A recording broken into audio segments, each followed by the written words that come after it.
আসসালামু আলাইকুম প্রিয় দর্শক, আশা করি সবাই ভালো আছেন। যে যেখান থেকে দেখতেছেন দাঁড়িয়ে কিংবা বসে, বড় স্ক্রিনে বা ছোট পর্দায়, তাদের সবাইকে জানাই অবিরাম ভালোবাসা।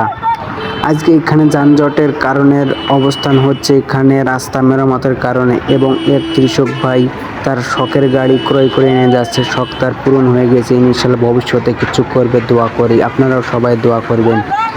একটা গাড়ির জন্য পুরো রাস্তা ব্লক হয়ে যাচ্ছে এবং দুই রাস্তার গাড়ি এক রাস্তায় চলতেছে। তার কারণ হচ্ছে এখানে রাস্তা মেরামত হচ্ছে, এই মেরামতের কারণে এই রকম অবস্থা। একটা গাড়ি দাঁড়িয়ে থাকার জন্য দেখতে পাচ্ছেন বন্ধুরা কত বড় একটা লাইন লাগছে। এই যানবাহনগুলো অতিরিক্ত পরিমাণে আটকে আছে, তাদের সময়ের মূল্য আছে এবং আমারও সময়ের মূল্য আছে।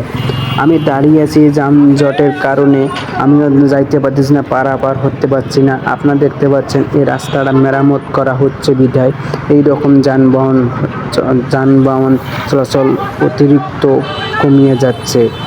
বা একটা দুর্ঘটনা সারা জীবনের কান্না। কোনো একটা যদি ভুল হয় একটা ড্রাইভারের, তো অনেকগুলো প্রাণহানি হয়ে যাবে।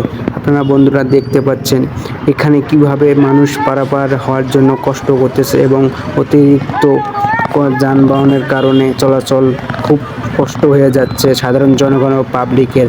আপনারা একটা জিনিস বুঝতে পারছেন যে এখানে কত কষ্ট